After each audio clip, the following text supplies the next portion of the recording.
पूरस्थितीचा राज्यातील 26 जिल्ह्यांना फटका. जवळपास 32 लाख हेक्टर जमिनीचं नुकसान. मदत आणि पुनर्वसन मंत्री मकरंद पाटील यांची राज्य मंत्रिमंडळ बैठकीत माहिती.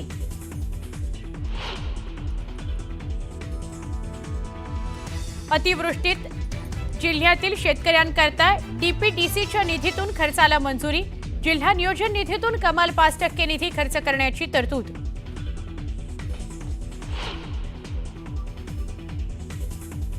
न्यूज 18 लोकमतच्या बातमीचा इम्पॅक्ट. पूरग्रस्त शेतकऱ्यांना बँकेनं पाठवलेल्या कर्जाच्या नोटिशीची बातमी न्यूज 18 लोकमतनं दाखवताच मंत्री सरनाईकांनी घेतली दखल. तातडीनं नोटीस मागे घेण्याच्या सूचना.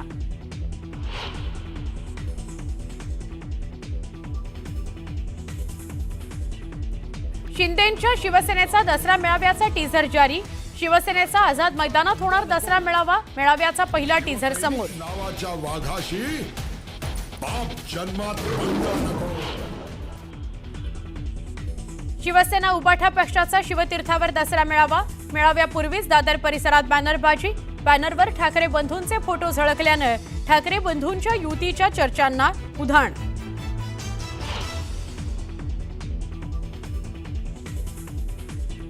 मुंबईतील दसरा मेळावा हा ठाकरेंच्या शिवसेनेचाच, बाकी सगळं बोगस. तर शिंदेंनी अहमदाबाद किंवा सुरतमध्ये मेळावा घ्यावा. संजय राऊतांचा शिंदेंवर हल्लाबोल.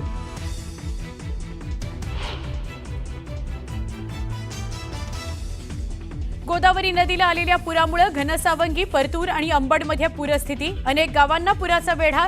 परिस्थितीची ड्रोन दृश्य. मी कुठल्याही प्रकारची खोटी कामं केली नाहीत. कुणी कितीही आरोप केले तरी मी विचलित होत नाही. केंद्रीय मंत्री नितीन गडकरींचा आरोप करणाऱ्यांना जोरदार टोला.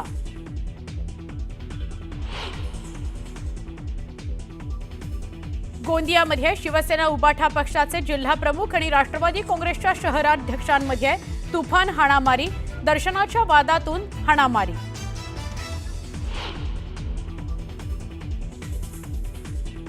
पाकिस्तानच्या क्वेटामध्ये आत्मघाती हल्ला.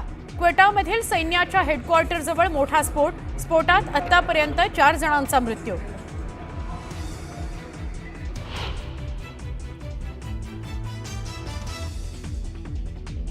उद्यापासून आंतरराष्ट्रीय विमानतळावर इमिग्रेशनची प्रक्रिया होणार आणखी सोपी.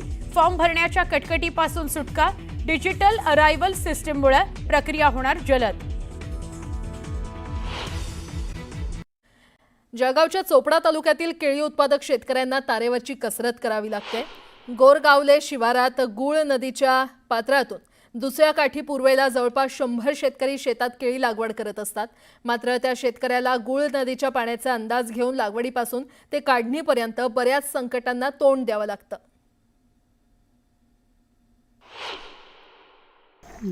गुळ धरणाचं पाणी नेहमी सुटत राहतं. धरणाचं पाणी सुटल्यावर केळीचा माल परिपक्व झाल्यावर पण निघत नाही आहे. शेतात माल पिकतोय. गाडी बांधापर्यंत नाही गेली. आपण कधी 1000 रुपये पहिल्यानंच केळीला भाव नाही. यावर्षी आपण 1000 रुपये भाव ठरवला. गाडी तिथपर्यंत गेली तर तो 1000 रुपयाने कापतो. नाही गाडी गेली तर तो 500 रुपयाने तो माल मागतो, ट्रॅक्टरने कधी बाहेर काढला तर. आणि हे धरणाचे दरवाजे रात्री सोडले की गाडी पासच होत नाही. JCP लावून माझ्या 2-3 गाड्या मी क्रेनने चोपड्यावरनं क्रेन मागून क्रेनने बाहेर काढल्या आहेत. पाणी सोडताना तुम्ही कमीत कमी आमच्यासाठी तुम्ही रात्री 2 वाजेला तरी बंद करा. किमान गाडी जाऊ शकते इथे. म्हणजे रात्री 2 वाजता बंद केलेले दरवाजे सकाळी 9 पर्यंत तरी गाडी पास करून घेतो आम्ही. कारण इथे ट्रकचा ड्रायव्हर आल्यावर काय म्हणतो, मी गाडी डालूंगा नाही, इधर आप जिम्मेदारी ले लो. म्हणजे त्याची पूर्ण जिम्मेदारी आम्हाला घ्यावी लागते. तेव्हा तो गाडी टाकतो. आणि आमच्या इकडच्या सगळ्या शेतकऱ्यांचं एकच पीक आहे इथे, फक्त केळी. केळी पण आम्हाला हे इथलं पाणी बघून मग लागवड करावी लागते. आम्ही दुसरं पीक इथे घेऊ शकत नाही.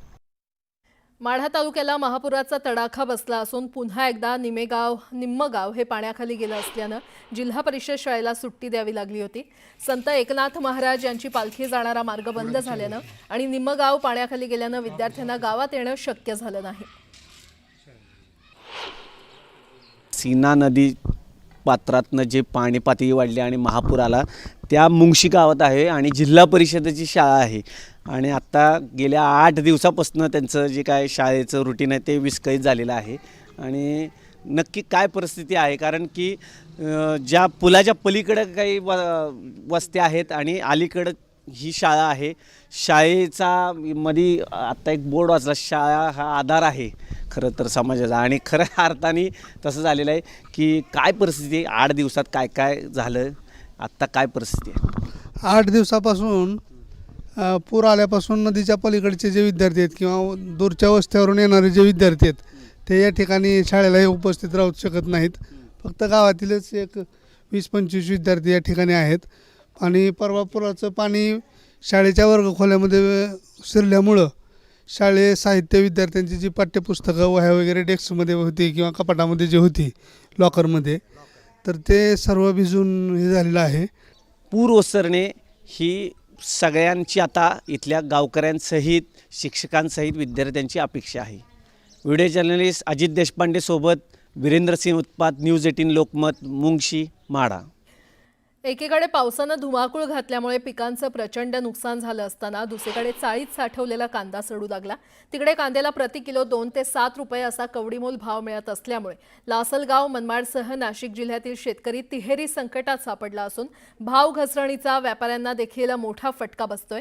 हवालदिल झालेले शेतकरी आणि व्यापाऱ्यांच्या व्यथा जाणून घेतल्यात आमचे प्रतिनिधी बब्बू शेख यांनी. मी आता उभा आहे एका शेतकऱ्याच्या कांदा चाळीत. भाववाढीच्या आशेवर या शेतकऱ्याने कांदा चाळीत साठवून ठेवलेला होता. मात्र बदलत्या वातावरणाचा फटका या कांद्याला बसला आहे. आपण बघू शकतो का हा जो साठवून ठेवलेला कांदा होता तो सडलेला आहे. अक्षरशः याला कोंब पण फुटलेला आहे. त्याच्यामुळे आता हा जो कांदा आहे बाजारात विकण्यासारखा राहिलेला नाही आहे. एका प्रकारे हा कांदा उकुरड्यावर फेकण्याच्या लायकीचा झालेला आहे. त्याच्यामुळे शेतकरी हा जे आहे ते हतबल झालेले आहे का एकीकडे कांद्याला भाव नाही आणि दुसरीकडे मात्र जर साठवून ठेवला कांदा तर तो सडू लागलेला आहे. कांदा सडल्यामुळे शेतकऱ्यांवर काय प्रसंग आलेला आहे हे आपण जाणून घेऊया. आणि फक्त शेतकऱ्यांवरच नव्हे तर व्यापाऱ्यांवर देखील हीच परिस्थिती आली आहे, कारण त्यांनी देखील कांदा साठवून ठेवलेला होता. त्यांचाही कांदा आता सडू लागलेला आहे. भाऊ, काय म्हणाल तुम्ही, कांदा साठवून जो ठेवलेला होता आता त्याची परिस्थिती काय आणि किती नुकसान होतं आहे तुमचं? जो साठवून ठेवलेला कांदा आहे हा जवळजवळ 80 ते 90% पूर्णपणे सडलेला आहे. आणि याच्यावरती आमचा हे जो कांदा आहे हा पूर्णपणे उकडवर फेकण्याजोगा झालेला आहे. आणि याची शासनाने दखल घ्यावी, शासनाने भरपाई द्यावी. आणि अजून एक मुद्दा असा आहे का पाऊस भरपूर झालेला आहे. आमचा पाऊस झाल्यामुळं आमची मका झाली, सोयाबीन झालं, कांदे झाले, ही पूर्णपणे सडलेलं आहे. तर याची पण शासनाने दखल घ्यावी एवढंच सांगतो. तुम्ही व्यापारी म्हणून किती वर्षापासून व्यापार करताय आणि आता तुमच्या कांद्याची परिस्थिती काय आहे आणि किती नुकसान झालेलं आहे? आम्ही जवळपास 15 ते 20 वर्षापासून कांदा व्यवसाय हा करत आहे. पण आता या 2-4 वर्षापासून आम्ही जे नापेड जे NCPF जे चालू झालेलं आहे, आज ते महिन्यापूर्वी त्यांनी जो माल स्टॉक केलेला पण त्यांनी इथं ग्राहकांना न देता त्यांनी आम्ही जिथं देशावर लोडिंग करतो त्या ठिकाणी पाठवण्याची व्यवस्था रॅगने केलेली आहे. पण आम्ही जो आता जो साठवलेला माल आहे तो आम्ही काही भावाच्या अपेक्षापोटी साठवला होता. तो 1800 ते 1700 भावाने घेतलेला होता. आजचे बाजार ते 800 ते 900 रुपये झाले. त्याच्यामध्ये बी 50 ते 70% माल हा खराब होऊन गेला. हा इडच फेकण्याची वेळ आम्हाला आलेली आहे. जवळपास आमचे लाखो रुपयाचे व्यापाऱ्यांचे बी नुकसान झाले आहे. तर शासनाने थोडं व्यापाऱ्यांकडे बी लक्ष द्यावे ही नम्र विनंती.